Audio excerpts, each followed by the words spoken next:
Welcome back to the Commanders Declassified podcast. I am LE. Eric is on a cruise to the Mesopotamia area, right? I don't know what you call that. He's, No, he's playing golf there. Yeah, he's going to the motherland. That's it. he's going. He's going. Brian, how are you, man? I'm doing good, man. Oh, I got some good news earlier today, or this afternoon, or this evening. Pretty interesting stuff. But yeah, I'm doing good, man. How are you? I am tremendous. Yes, we got a lot to talk about. Um, and first of all, Mesopotamia, I know where it's at. In case any of you guys are watching, like, oh, Lawrence doesn't know, Ellie doesn't know where Mesopotamia at. Yes, I do. Anyway, subscribe. Make sure you're locked in. Tell a friend to tell a friend. Brian is gonna pay the bills today because Eric is out. And let me go ahead and get your theme music. And as soon as you hear it, man, pay those bills. Everybody out there listening, the NFL playoff picture is locked in, and my go-to place for wild card round action is DraftKings Sportsbook, an official sports betting partner of the NFL. To kick off the road to Super Bowl 57, new customers can bet just $5 and get 200 in free bets instantly. Plus, all new and existing customers can get a no sweat bet each day of the wild card round this weekend. Just place an NFL bet of your choice, and if it loses, you'll get a free bet back up to $10. Action so good, why bet NFL playoffs anywhere else? I've used the app. It is easy, it's fun, it's quick. Go try it. Download the DraftKings Sportsbook app and use code CDP11. New customers can bet $5 on the NFL and get 200 in free bets instantly. Only at DraftKings Sportsbook with code CDP11. That is Commanders Declassified Podcast 11. Gambling problem? Call 1-8778-HOPE-ENY or text HOPE-ENY 467-369 in New York. If you or someone you know has a gambling problem, crisis counseling and referral services can be accessed by calling 1-800-GAMBLER. That's 1-800-426-2537. Illinois, Indiana, Louisiana, Maryland, Michigan, New Jersey, Pennsylvania, Tennessee, West Virginia, Wyoming. 1-800-NEXT-STEP. In Arizona, that's 1-800-522-4700. Colorado, Kansas, New Hampshire, 1-888-789-7777. Visit ccpg.org in Connecticut, 1-800-BETS-OFF in Iowa. Visit opgr.org in Oregon, or 1-888-532-3500 in Virginia. 21 plus, 18 plus in New Hampshire, Wyoming. Physically present in Arizona, Colorado, Connecticut, Illinois, Indiana, Iowa, Kansas, Louisiana, and select parishes, Maryland, Michigan, New Jersey, New York, Pennsylvania, Tennessee, Virginia, West Virginia, Wyoming only, void in Ohio and Ontario. Eligibility restrictions apply. Free bets, valid one per customer, minimum $5 deposit, minimum $5 bet, $200 issued as free bets. That expires 7 days. That's 168 hours after being awarded. See terms at sportsbookdraftkings.com/football terms. No sweat, valid one offer per customer per day of NFL 2023 wild card round. Opt-in required each day. First bet must lose after opting in. NFL bets only. Paid as one free bet based on the amount of initial losing bet. Max $10. Free bet awarded. Free bets expire 7 days. That's 168 hours after being awarded. See terms at sportsbook.draftkings.com/football terms. And those bills are finally paid. They are paid. Nice job, backup bill payer guy. Hope NY, not Hope ENY. Just want to put that out there. Oh, 8778 Hope NY. That was my first time. All right. Make sure we got that nice and accurate so DraftKings doesn't fire us, but we're good now, right? We are good. Look, major news of the day. Ooh. And this is something that every Commanders fan was asking for and expecting, demanding even, but there was a little bit of doubt because Ron Rivera and his loyalty. Oh, famous loyalty. Famous loyalty. But today, Ron Rivera relieved Scott Turner of his duties. Brian, how are you feeling about this move? I was on the Beltway in traffic, and it came over the radio, and I was shocked. I was shocked, and it's not because I didn't want Scott Turner to go. I think it was time, but just as you said, Rivera is a loyal guy. He's loyal to his coaches and players, and he takes a long time to make a decision. We saw how long Sam Mills lasted here when there were problems early on of him getting here about the defensive line. And, with Scott Turner, it may have been that Washington Post story where there were 9 players, anonymous players. One was on the record, I think Logan Thomas. But they all had comments or frustrations about Scott Turner and the offense. So, I was a little surprised, but I think it all came to a head here. The production just hasn't been enough, and there hasn't been enough change or any type of adaptation to the current players that we have on the roster. So very much a surprise, but I was happy to hear that there will be a change. Yeah, how I think we got here is, I think over the last 3 years, Rivera's, the first year it's like, okay, we're trying to put pieces together. Second year, okay, we don't have a quarterback. Our quarterback plan fell apart, right? Third year, it's I'm getting the same results no matter what I do. So Rivera's probably saying to himself all throughout the season that this isn't working, and it's because of Scott, at least to some degree, right? Yeah. But we brought Carson Wentz in. First couple of weeks, we were slinging the ball over the field, putting up 30 points a game.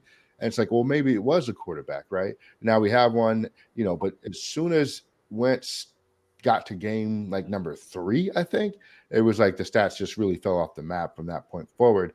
Yeah. And, it sort of trailed off from there. And then Heineke came in. And then, Howe the last game, but even with Howe, as we said, 19 points on offense, right? Yeah. So it just, for whatever reason, that offense always normalizes back to a 19 points per game offense. But then you had players that were speaking out to the media about the lack of explosiveness in the offense during the season. Brian Robinson Jr., a rookie, said something to reporters. Terry McLaurin said something to reporters after a game. There were others. Antonio Gibson said something about it after the game. So the reality is the players had had enough, and they were going to say something out loud regardless. The scheme itself never seemed like an NFL scheme. It felt like a collection of plays. We've said that numerous times on the podcast, that this is just a series of plays in his playbook, and he's just going to call them. There was no rhythm. There was no setting things up for later. There was no purpose in a lot of the things that we did because it didn't come back to be used later to create a new advantage against the defense. It just didn't seem to happen. Finally, it got to what you said, which was, players, spouses, wives, or whatever, making comments publicly. Yeah. And then I think what ultimately tipped the scale is exit interviews for players. Because if those players were very vocal with the media, imagine what they said in private to Ron Rivera about this offense. Absolutely. The other thing that I think was the straw that broke the camel's back is this year you had a defense that played up to snuff, despite, and remember, Rivera's a defensive coach, right? His pedigree is defense. He is. Despite the offense not really creating a lot in the way for that the defense can pin their ears back and get pressure on the quarterback, because we were never blowing teams out. Every game came down to the last series because we couldn't score points. So I think all that stuff comes together, and Ron Rivera has no choice but to say, Scott Turner, you got to move on. You got to move on. Yeah, it was just one too many things this time around. You're exactly right. It was a great point about exit interviews, right? Like if some of those players are saying that publicly, what would they be saying in the privacy of coach's office? Like, hey, coach, this guy ain't it. And especially when you have Terry, who is the number 1 wide receiver. You just paid him a bunch of money. And I mean, Ellie, how many times do we talk about during, the season? Well, hey, did Terry play? How many catches did he have? 1, 2? Right. Like, that just can't happen. And, it would be one thing if the defense is taking him away, right? They have a corner and a safety. But a lot of times, no, it was just be a regular corner, and we just wouldn't look his way. And there weren't any plays for him in the red zone. And guess what? We can't score in the red zone. So it was just one too many things, and it all piled up and came to a head here late in the season. And that now we're in the business of looking for somebody new at the offensive coordinator spot. Yeah. Can you tell me the last game that you watched with Turner as the offensive coordinator that you saw your quarterback just picking apart a defense? Not in the 3 years here. There haven't been, and I know, Wentz had, a 300-yard game, or like two of them. But even then, it's still, we still had these 3 and outs. We still had these, just kind of, pointless offensive drives, or we would, do a reverse or something, even though the pass game was working. Just kind of crazy stuff. So I really can't remember one under Rivera at all. I mean, there were, or under Scott Turner, they all were just kind of so games. 200 yards maybe at best. Right. So because Wentz's yards came on big plays, there was a lot of big plays and a lot of nothing, and a lot of big plays, a lot of nothing, right? A lot Yep. of 40-yard catches, things like that, which I love big plays.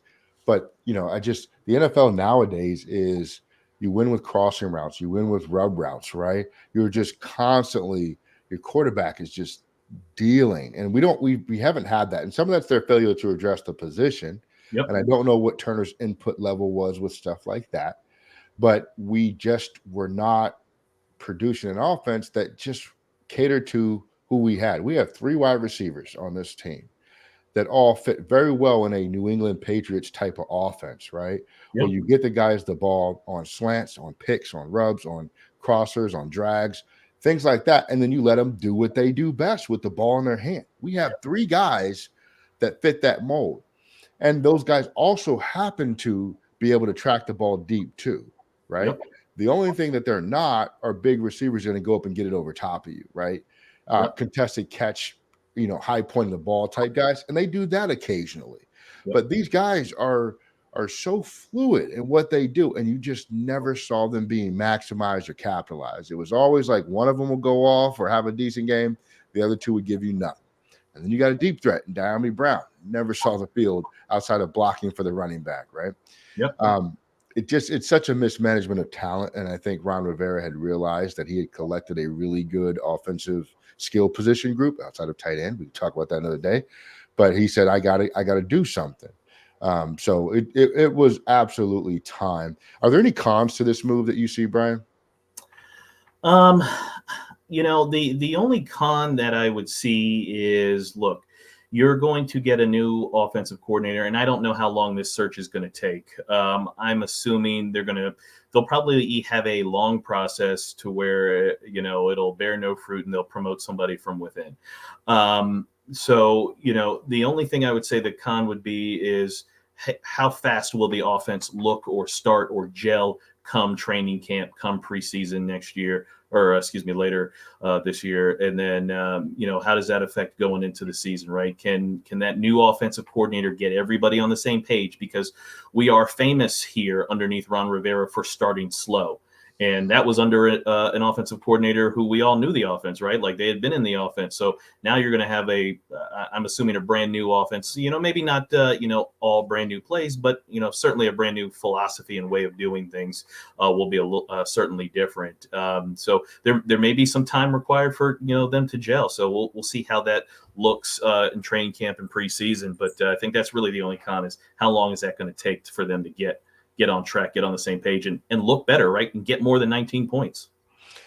I think I agree with what you said. The other con that I can think of immediately is that Sam Howell, if he's your guy going forward, and we're not going to discuss that today, but if he is, 2 years, 2 offenses, right? Yeah. So you essentially put him back at the start all over again of learning a new offense. Yeah. So that's a consideration. Now, what I think I really am excited about in the prospect of a new coordinator is unlocking Antonio Gibson, right, as a receiver in the passing game. You remember I said after the season I thought he probably was gone because they don't use him really to his strengths and advantages. somebody who will be able to capitalize on what our guys do best. We should have a much more dynamic offense than what we do right now. There is Absolutely. room in an offense for both, Brian Robinson and Antonio Gibson, right, to really to star in this offense. And our blocking schemes. I mean, I listen to Chris Cooley's stuff on the Sheehan podcast all the time, and he was so critical of our blocking schemes every single week. Yep. And it's just like, you know, NFL, if there's anything that NFL offensive coordinator needs to be able to do, it's to be able to scheme up blocking, right? Yeah. Or otherwise, none of your offense is going to work, and it didn't. And it didn't seem like he had a clue. He was a very inexperienced person. I remember Michael Lombardi, the reporter for the NFL Network at the time, was talking about when Turner was with the Panthers, and this was like sort of towards the end of Rivera's tenure, and it was like Rivera. He was saying that Rivera wanted Cam Newton to start. Scott Turner wanted Heineke, not Heineke. It was it Heineke? It was Kyle Allen, maybe. Kyle Allen. He wanted him to start, and then the organization wanted the kid from West Virginia that they drafted. Will Greer. Yep. So it was dynamics, but it's like, it's that Jay Gruden mentality where you love a backup quarterback type with low skill set, but runs your system to a T. And it's like that overconfidence in your system, right? Because this system wasn't that kind of system because it wasn't a good system. What are you looking for, or what do you want in the next offensive coordinator? Yeah, so the next offensive coordinator, I really need them to be about making sure our playmakers are put into the best positions to make plays, get yards, score touchdowns first, not be concerned with, hey, this is what I like to do. This is what I'm going to do at the expense of player X, 1, 2, 3, or whatever. I really need a offensive coordinator who says, just like you said a few minutes ago, I've got receivers who are all extremely fast, excellent route runners, and can gain yards after the catch. So guess what? Maybe I might incorporate an actual quick passing game, which is something Scott Turner just never had. We would talk about it every week. Well, we needed more quick passing. We needed more quick passing, less 5-7 step drop. And it never came. It just never happened. So an offensive coordinator who can recognize that and say, hey, you know what? I'll incorporate the quick passing game to utilize my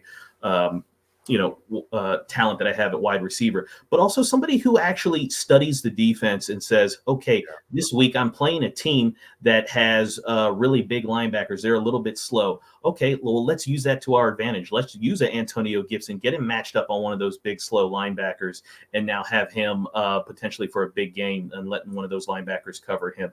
I want to see more of that, being able to go to a defense and find their weakness depending on the down and distance and attack that defense. There really wasn't. We talked about it every week. It was just a collection of plays that Scott Turner was calling. You really want to be able, have an offensive coordinator who can really attack and stress all of the defense at all three levels of the defense on every play. And I just don't think that was ever done consistently with Scott Turner. So somebody who can do that, somebody who can understand, hey, when certain play calls are good, maybe a 4th and 1, let's not call a toss play to, a running back that isn't, necessarily good at, those tosses, those types of things, that situational play calling that you talk about a lot. I mean, we really need somebody with a much better feel for the game and understanding, hey, if the running game's working, keep using it. Don't go away from it. Hey, if the passing game's working, if Terry's killing his guy, feed Terry. Keep feeding him until the other team, has to tap out, right? They have to change the cornerback, or they have to now double team him. So that's really what, and honestly, I'm just saying common sense things, right? I'm not asking for anything special in that next offensive coordinator. Just, be about putting the players in the best position possible. Right. Generate more than 19 points a game. When you're consistently bad, you're the problem, is generally the way that it goes. Yeah. The prospect of Ken Zampese, where does that take you? Look, is that a sexy name? No, not at all. He's not on the top of anybody's offensive coordinator list. But when you've had Scott Turner for as long as we've had, what's the saying? Beggars can't be choosers. I mean, that's where we are. Unfortunately, we're not in a position of strength to command any of the top offensive coordinators out there. Zampese does have real legitimate experience. I know he's been an offensive coordinator in the past, and he's been around the league a long time. He's been around multiple offenses. Another criticism I heard of Scott Turner, this was actually on the Thursday Night Football earlier. It was earlier this season. Steve Smith, who played in Carolina, was under, there with Turner as well, is that Scott Turner only knows one system. He only knows one way of football, which may kind of show you why he only does things a certain way. Whereas most offensive coordinators, they know multiple systems. They know multiple formations and things like that, and play calls and different styles that they all utilize together to make their own. Scott Turner just knows one way.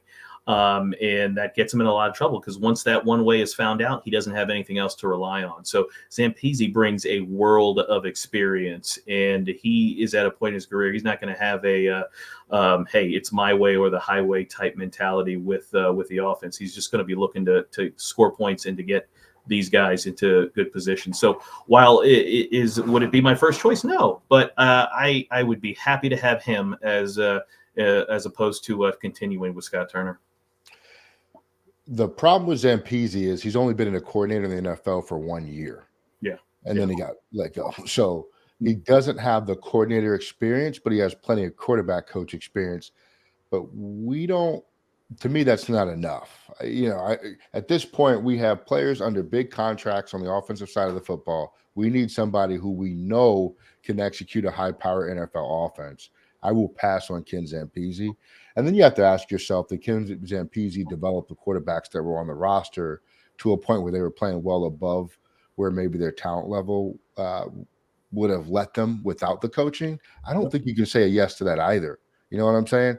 Because to me, it's sort of a hit or miss. Sometimes Heineke did. Sometimes Heineke played exactly to who you saw Heineke was, but Heineke never changed. No matter what it was, he was still the guy that came in here from that playoff game versus Tampa Bay at his peak to some of the games against Buffalo at his worst. So I don't think there's a track record of quarterback improvement under Zampese for me to really just justify giving him the job, personally speaking. Yeah.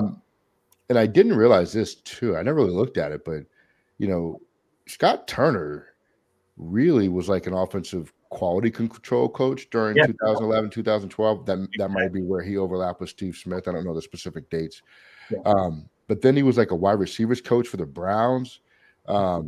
He was a quarterback coach for the Vikings for 2 years during 2014, 2016. I think that was the Norv was there, the offensive coordinator. That's what. Yeah, that was a Case Keenum years, right? Then he went to Michigan as an offensive analyst. Like, his resume is very thin. It was very, very thin coming in. And he was a quarterback coach for 1 year. And I think in that year, he ended up, that was the year they got fired. It was just for 3 games at the end of that year. And that, I think, kind of lends itself to that Steve Smith point about he doesn't know a lot of other systems. He just hasn't been exposed to it. And he hasn't worked in those systems. So he just knows one way. And we saw it. Like, his plan never deviated. We didn't know what to do. But yeah, exactly. Where was Zampese to help guide him on that? And I can't say that he wasn't there because we're not inside that locker room.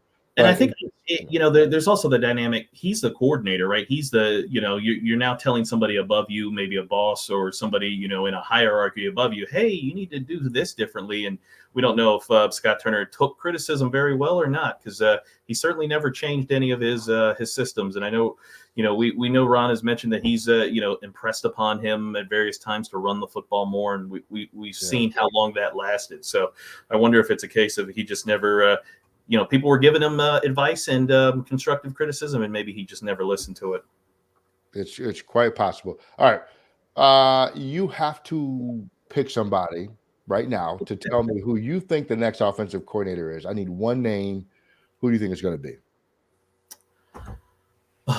I don't have a name. I think it ultimately will be Ken Zampese, just because Ron, will go to the easiest thing for him. Ron seems very much like he is a guy who goes through the path of least resistance when it comes to these types of moves, which is how we got Scott Turner in the first place, right? Instead of going to Kevin O'Connell, because it was new, it was different. So he's a creature of habit. I'm not saying this would be my choice, and I'm not saying it's right, But unfortunately, I think it's probably going to be Ken Zampese. Not necessarily, my choice, but I think that's what he's going to do because it's easy and it's simple.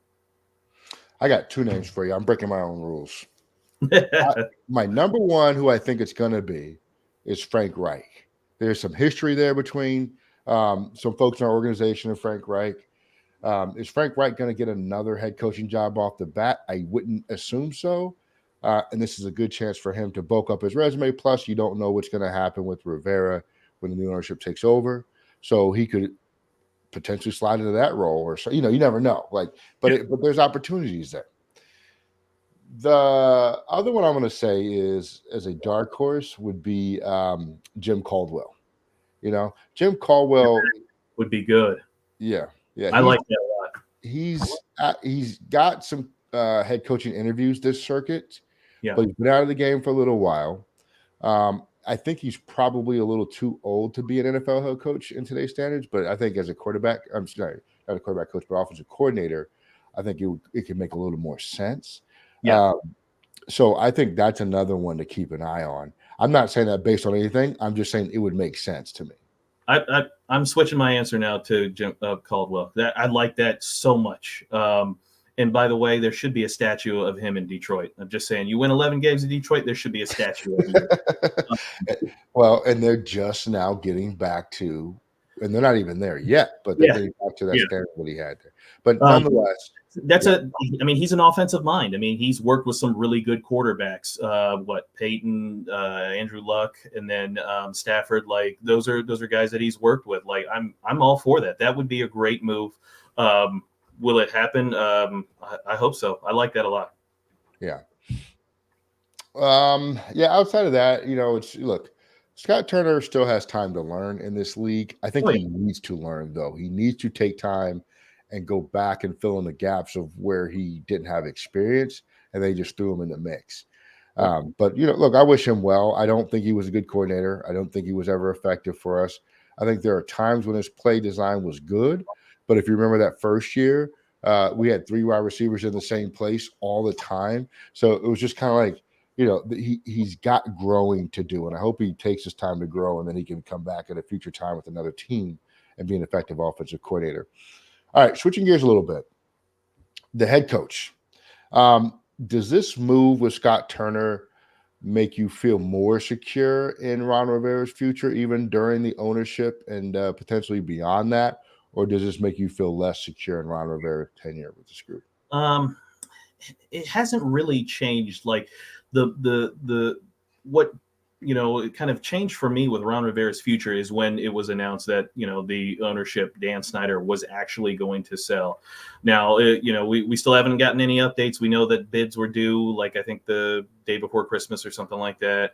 So hopefully we'll get some other updates here about who's kind of a front runner on the team. But once that happened, all bets are off. Everything goes right out the window, because if Dan stays, Ron's here for 10 plus years. Like, he's here, right? Nothing's going to change or anything. That was their agreement. He's going to be here, and no worries. But now it's just, there's so much uncertainty. So I don't think this move necessarily moves the needle any which way, but it does tell you that Ron knows he's got to do something. If Ron felt completely safe and completely worry-free that his job was not in jeopardy, Scott Turner is still here today, and he's probably calling another toss on 4th and 1 as we speak right now. But he's not, and that is because the ownership change is going to happen, and he's going to be put in an evaluation period, right? The new owner will have to come and look at him and say, what you've done, is it enough? So he's clearly worried, but I think at some point, his future, will be somewhere else, not here. I think the move itself doesn't move the needle for me in terms of his longevity here. What will move the needle for me is the amount of time he signs as coordinator for. So this offensive coordinator, they're going to get a 2-year deal, or are they going to sign him to like a 4-year deal to be an offensive coordinator? Coaching deals in the NFL, I believe, or assistant coaching deals, I believe, are generally 2 years, if I'm not mistaken. Yeah. So you never know. But I think, and it depends on the name too. Like the name will matter a lot in terms of how good he feels about his time going forward. We'll see. Right.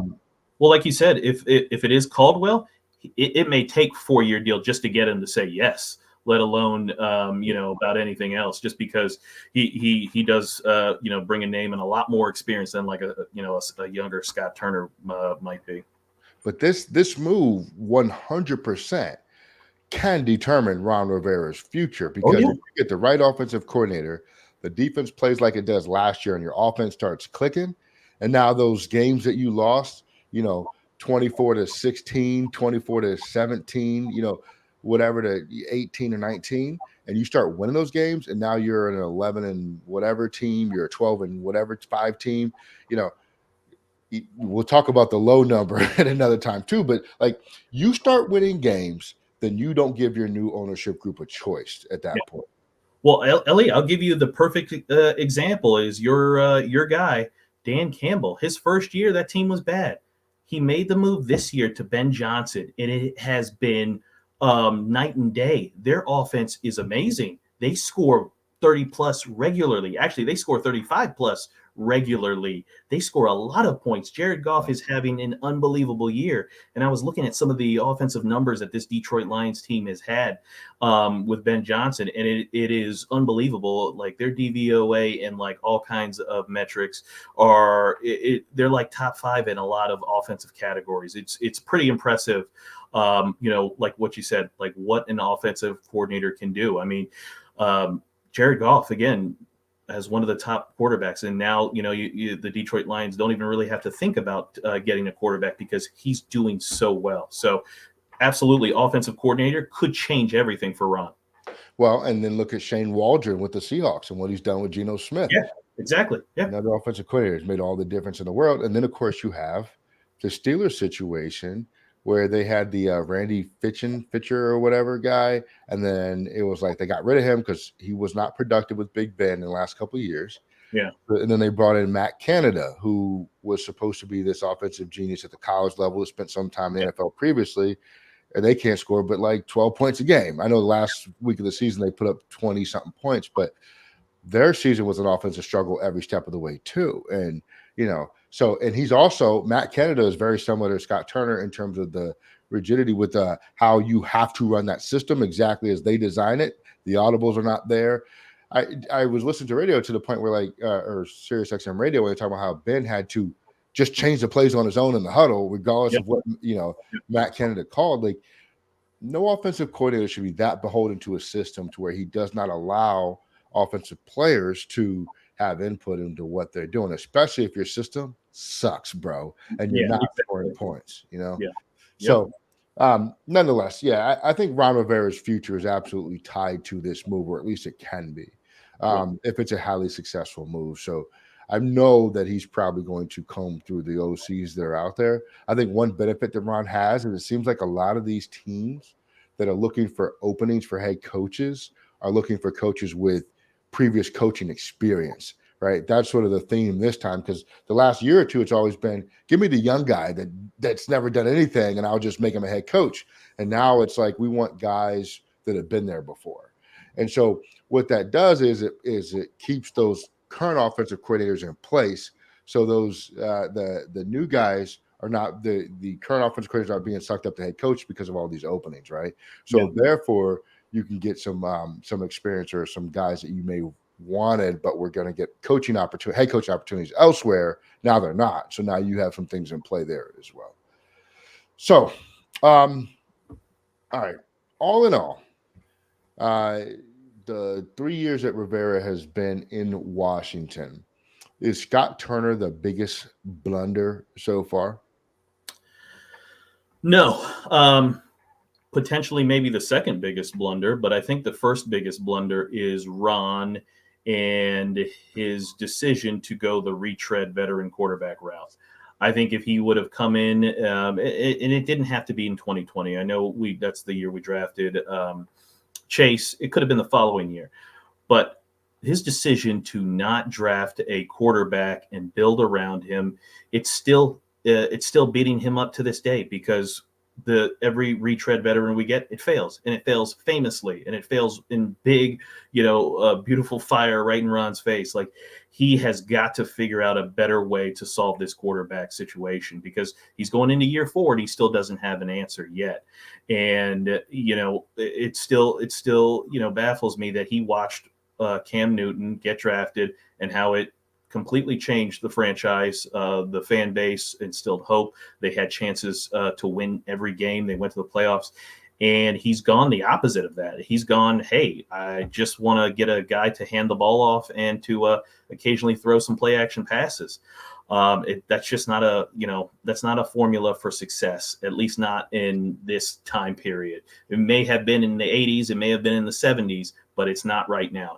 There's no retread veteran out there that's going to win you a Super Bowl. It just doesn't happen. And you're not getting a Tom Brady to come here in free agency, or a Peyton Manning to come in free agency. Like, those aren't happening. As we watched last offseason, Russell Wilson didn't want to come here, which was a blessing in disguise, but neither did Aaron Rodgers.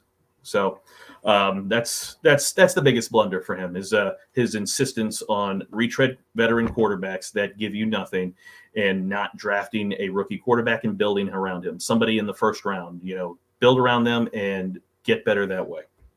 Yeah, but I'm curious to know how much of that was Scott Turner's input, because Ron seemed to be relatively hands off with the offense, right?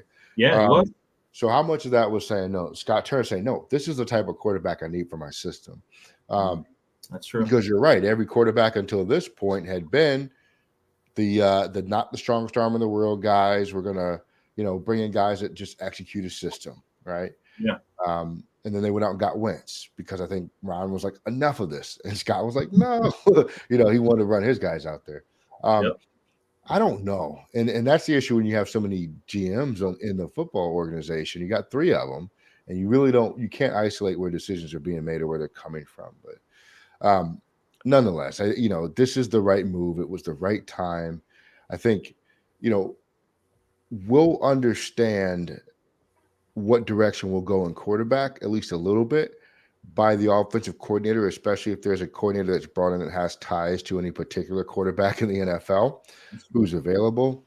And for everybody out there that's like on that Lamar Jackson train, like, let's go get Lamar, you will know 100% if that's a reality in any stretch or any possibility based on the coordinator they get. Because if they get a traditional drop back OC that really doesn't have experience mixing in some of the mobility, forget about it. That's not happening. Look, no matter what we do, if we get one of those 1990s football era type of OCs, I'm going to have some issues with it. Because even if you're going to roll with Sam Howell next year, he still has mobility, and you have to design your offense to include that mobility. Otherwise, you're probably not going to get the results that you want. Yeah. So this OC needs to be a dynamic-minded offensive coordinator. They don't have to be young. That doesn't mean that they're 22 years old.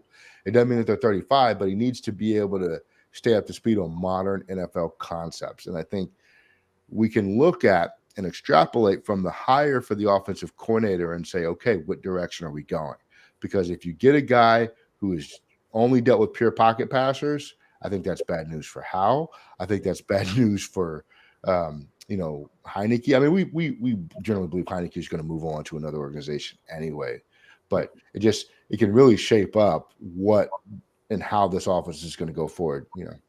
So. Yeah, no, I think you're right. I think some of these run game coordinators, passing game coordinators under like a Kyle Shanahan, under a McDaniels, a couple of those guys, LaFleur, some of their passing game, run game coordinators, those guys who are in some of these offenses that utilize different formations, different sets from various types of offenses.